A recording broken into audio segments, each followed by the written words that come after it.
అక్కడ దేవుడు పౌలుకి ఏం వాగ్దానం ఇచ్చాడు? నీకు ఏ హాని ఇక్కడ చెయ్యను, నువ్వు రోమాకెళ్ళి రోమాలో నువ్వు సాక్ష్యం చెప్తావు, నిన్ను నేను తప్పిస్తా. దేవునికి స్తోత్రం. మన దేవుడు తప్పించే దేవుడై ఉన్నాడు. ప్రతి పరిస్థితి నుంచి మనల్ని తప్పించే దేవుడై ఉన్నాడు. ఇక్కడ పౌలయ్య గారిని తన మేనల్లుడు ద్వారా వాడుకొని పౌలయ్య గారిని తప్పించాడు. మొత్తానికి ఒక చిన్నది ఎవరో చెప్పారు మొత్తానికి ఆ మేనల్లుడికి. ఈ మేనల్లుడు చిన్నగా కోటలోకి వెళ్ళటానికి ప్రవేశం ఉండదు. కోటలోకి ఎట్టెళ్ళాడు, దేవుడే సహాయం చేసి ఉంటాడు ఈ మేనల్లుడికి. అపోస్తులుడైన పౌలు మేనల్లుడు అంటే ఎట్లా వస్తాడు, ఏ విధంగా వస్తాడు చెప్పండి? అక్క కొడుకు చెల్లెలు కొడుకు, అంతేనా? రైట్. బహుశా ఆ విధంగా మేనల్లుడు. సరే, ఈ కోటలోకి ఎలా ప్రవేశం చేసి ఉంటాడు? కోటలోకి ప్రవేశం చేయటం చాలా కష్టం. కోటలోకి వెళ్ళాడంట, పౌలు ఉన్న దగ్గరికి వెళ్ళాడంట. దేవుడే నడిపించాడు అతన్ని. ఎందుకంటే పౌలయ్య గారిని తప్పించటానికి దేవుడు మార్గాలరా సరళం చేస్తున్నాడు. దేవునికి స్తోత్రం చెప్పండి. అనేక సందర్భాల్లో మనల్ని తప్పించడానికి కూడా ఆయన మార్గాలు సరళం చేస్తూ ఉంటాడు. ఎన్నో విషయాల్లో మనల్ని తప్పించుంటాడు. ఎన్నో ప్రమాదాల నుంచి, ఎన్నో భయంకరమైనటువంటి ఇక్కట్లు, ఇబ్బందుల నుంచి మనల్ని ఆయన తప్పించుంటాడు. తప్పించుకోవటానికి అనేక మందిని ఆయన వాడుకొని ఉంటాడు. దేవునికి స్తోత్రం. వాడుకున్నాడు కాబట్టే అనేక మంది ద్వారా మనల్ని తప్పించాడు కాబట్టే మనం ఇక్కడ ఉండగలుగుతున్నాం. ఈ సమయంలో ఈ విధంగా దేవుణ్ణి ఆరాధించగలుగుతున్నాం. లేకపోతే మట్టిలో మట్టి అయిపోయి ఉండేవాళ్ళం ఈ పాటికి. దేవునికి స్తోత్రం చెప్పండి. ఇది కేవలం దేవునికి సాధ్యమయ్యేటటువంటి పనులు, దేవుడే చేయగలిగినటువంటి పనులు తన బిడ్డల జీవితాల్లో దేవుడు ఆ విధంగా తప్పిస్తాడు. ప్రభునంతులరా, దావీదు అంటాడు, నన్ను ఆయన తప్పించాడు, సౌలు చేతిలో నుండి నన్ను ఆయన ఒక పాట రాస్తాడు. ఆయన కూర్చుంటాడు, ఎన్ని సందర్భాల్లో తప్పించాడో ఒకసారి గుర్తు చేసుకుంటాడు దావీదు. గుర్తు చేసుకొని మీరు కీర్తనల గ్రంథంలో 18వ కీర్తన చూస్తే ఈ 18వ కీర్తన అంతా దేవుడు ఎలా తప్పించాడో రాసుకుంటాడు. కృతజ్ఞతాస్తుతులు చెల్లిస్తా. ఆయన నన్ను తప్పించాడు, ఆయన నన్ను తప్పించకపోతే నేను ఏమైపోయావన్నా, సౌలు నన్ను మహారాజు, ఆయన నన్ను చంపాలనుకుంటే దేవుని కృప లేకపోతే ఎప్పుడో చంపేసేవాడు. దేవుడు తోడుగా ఉండి నన్ను తప్పించాడు అని దావీదు అంటాడు. ఇలా చాలామంది భక్తులను దేవుడు తప్పించుకుంటూ వచ్చాడు. దేవునికి స్తోత్రం. ఇప్పుడు ఎంతకీ తప్పిస్తాడని అంటున్నాను. తప్పిస్తాడు అని అంటే వారికి ఏమొచ్చిందని, వారు ఏ పరిస్థితుల్లో ఉంటే తప్పిస్తాడు? ఏదో భయంకరమైనటువంటి చెప్పండి కష్టమో ఇబ్బందో ఉంటేనే కదా తప్పించేది. దేవునికి స్తోత్రం. కాబట్టి ఆ పరిస్థితి వస్తుంది. ఆ పరిస్థితుల్లో నుంచి ఎవరు తప్పిస్తారు మనల్ని? దేవునికి స్తోత్రం చెప్పండి. ఇక్కడ అపోస్తులుడైనటువంటి పౌలుకి ఏ పరిస్థితి ఉంది? అన్నపానములు కూడా పుచ్చుకోకుండా గట్టి నిర్ణయం తీసుకొని 40 మంది ఉంటారు. ఈ 40 మంది ఎలాగైనా సరే చంపాలని మేనల్లుడి ద్వారా దేవుడు మార్గాలు సరళం చేస్తూ కార్యాలు జరిగించాడు. కోటలోకి వెళ్ళాడు, పౌలు దగ్గరికి వెళ్ళి అయ్యా మామయ్య ఏమైందిరా? ఏం లేదు మామయ్య, నిన్ను చంపాలని ఒక 40 మంది స్కెచ్ గీస్తున్నారు. ఎలా చంపాలనంటే, నిన్ను ఎలాగైనా సరే రేపొద్దున ఈ కోటలో నుంచి మహాసభకు తీసుకొని వస్తారంట. తీసుకొని వచ్చేటట్టుగా ప్రధాన యాజకుడి ద్వారా మాట్లాడిస్తారంట. ఈ సహస్రాధిపతి దగ్గరకు వచ్చి ప్రధాన యాజకుడు మాట్లాడతాడంట. కాబట్టి నిన్ను తీసుకొని వచ్చేటప్పుడు ఒక 40 మంది నీ మీద పడతారు, నిన్ను చంపేస్తారు. ఇది జరుగుతుంది మామయ్య, స్కెచ్ గేస్తున్నారు ఆల్రెడీ, ఇది జరుగుతుంది.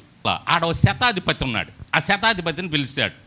శతాధిపతుల్లో చాలామంది దేవుని నమ్ముకున్న వాళ్ళు ఉండారండి. యేసయ్య దగ్గర నుంచి నడుస్తుంది. యేసయ్య సేవలోకి వచ్చిన దగ్గర నుంచి చాలామంది శతాధిపతుల్ని దేవుని ద్వారా వాళ్ళు స్వస్థత పొందుకున్నారు. వాళ్ళు యేసయ్య దగ్గరికి వచ్చారు. ఆ తర్వాత క్రైస్తవులు అయ్యారు, క్రీస్తుని నమ్ముకున్నారు, ముందుకెళ్తున్నారు. బహుశా అక్కడ ఈ శతాధిపతి కూడా క్రీస్తుని నమ్ముకున్న శతాధిపతి అయి ఉంటాడు. ఈ శతాధిపతి ఉంటే ఈ శతాధిపతిని పిలిచి, నువ్వు ఒక చిన్న సహాయం చేసి పెట్టు నాకు అన్నాడు. చెప్పండి అయ్యా అన్నాడు. ఏం లేదు, మా మేనల్లుని చిన్నగా సహస్రాధిపతి దగ్గర తీసుకెళ్ళు, మా మేనల్లుడు ఒక మాట చెప్తాడు, ఒక మాట చెప్పాలని అనుకుంటున్నాడని చెప్పి సహస్రాధిపతి దగ్గరికి తీసుకెళ్ళన్నాడు. సరే, ఎంత భాగ్యమయ్యా, తీసుకెళ్తాను. అతను ఎంతో మంచోడై ఉంటాడు ఈ శతాధిపతి. ఇదంతా దేవుని కృప అంతే. దేవునికి స్తోత్రం. నిన్ను తప్పించాలనుకుంటే దేవుడు ఎవరి మనస్సులనైనా ఏం చేస్తాడు? మారుస్తాడు. హల్లెలూయా. సరేనయ్యా, ఎంత బాగా నేను తీసుకెళ్తానని ఈ శతాధిపతి ఈ మేనల్లుని సహస్రాధిపతి దగ్గర తీసుకెళ్ళాడు. అయ్యా ఏదో మాట్లాడాలంటే ఒక్క మాట చెప్తాడంట, పౌలయ్య గారు ఇతన్ని నీ దగ్గరికి తీసుకెళ్ళమని నాకు చెప్పాడు, ఇదిగో తీసుకొచ్చానయ్యా అని. సరే రా అది పక్కకి వెళ్దాం. పక్కకెళ్ళి ఏంటి విషయం పక్కకి తీసుకెళ్ళి చిన్నగా చెప్పాడంట. అయ్యా ఇలా స్కెచ్ గీస్తున్నారు పౌలయ్య గారిని చంపటానికి, రేపొద్దున నీ దగ్గరికి ప్రధాన యాజకుడు వస్తాడు. ఈ ప్రధాన యాజకుడు ఏమడుగుతాడంటే నిన్ను మహాసభ దగ్గరికి ఆ కోటలో నుంచి పౌలయ్య గారిని బయటకు తీసుకురమ్మని అడుగుతాడు. ఈ బయటకు తీసుకొచ్చేటప్పుడు ఒక 40 మంది అన్నం కూడా తినకుండా కూర్చొని ఉంటారు, ఎలాగైనా పౌలయ్య గారిని చంపాలని. ఇదిగో ఆ విధంగా రేపొద్దున పౌలు గారిని తీసుకొచ్చేటప్పుడు వాళ్ళ మీద పడి చంపేస్తారయ్యా. ఇది నిజమేనా? నిజంగా అయ్యా, ఇది స్కెచ్ జరుగుతుంది. ఓకే, వెరీ గుడ్ అని చెప్పి తెల్లారి పొద్దున్నే అనుకున్నట్టే జరిగింది. పౌలయ్య గారిని కోటలో నుంచి బయటకు తీసుకురావాలని ఆలోచన అనుకున్నట్టే జరిగింది. జరిగినప్పుడు అక్కడ ఆ సహస్రాధిపతి ఏ విధంగా తప్పిస్తున్నాడో ఆ మాటలు ఒకసారి చూడాలండి. మీరు ఒకసారి చూడండి, 23వ వచనం చూడండి. తరువాత అతడు శతాధిపతులలో 2 తన యొద్దకు పిలిచి కైసరయ్య వరకు వెళ్ళుటకు 200 మంది సైనికులను, 70 మంది గుర్రపు రౌతులను, 200 మంది ఈటెల వారిని రాత్రి 9 గంటలకు సిద్ధపరిచి పౌలుని ఎక్కించి అధిపతి అయిన ఫేలిక్స్ వద్దకు భద్రముగా తీసుకొని పోవుటకు గుర్రములను సిద్ధపరచుడని చెప్పారు. చెప్పండి. 200 మంది సైనికులు, తర్వాత 70 మంది గుర్రపు రౌతులు, 200 మంది ఈటెలవారు. ఈటెలవారంటే ఈట వాళ్ళు వేశారంటే సూటిగా అవతల కొంత దూరంలో ఉన్నటువంటి వ్యక్తికి కూడా సూటిగా కొట్టగలరు వాళ్ళు. ఈట విసిరారంటే ఈటెలవారంటే వాళ్ళు.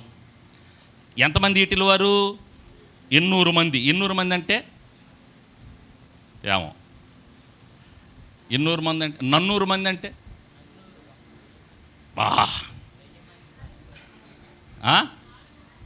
ఎస్. ఎవరు చెప్పింది? రేపొద్దున చెప్పు. నేను అడిగిన వెంటనే చెప్పాలా, నేను ఒక్కనే కొడతా నీకు చప్పట్లో. 400 అంటే 400, 200 అంటే 200. దేవునికి స్తోత్రం. గుర్తుపెట్టుకోండి, 200 అంటే 200, 400 అంటే 400, 200 అంటే 200. 200 మంది సైనికులను అంటే 200 మంది సైనికులు, 70 మంది గుర్రపు రౌతులు, గుర్రాలను నడిపించేటటువంటి వారు 70 మంది, మరలా 200 మంది ఈటెల వారిని రాత్రి 9 గంటలకు సిద్ధపరిచాడు. ఒక్కరిని తప్పించటానికి దేవుడు ఎంతమందిని సిద్ధం చేశాడో చూడండి. అక్కడ ఒకసారి గట్టిగా చప్పట్లు కొట్టొద్దా దేవుని?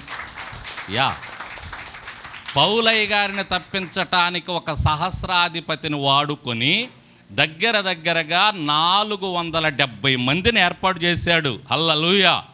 200 మంది సైనికులు, 200 మంది ఈటెల వారు, 70 మంది గుర్రపు రౌతులు తప్పించాడు. ఆ రాత్రి ఎక్కడికి వెళ్ళాడు?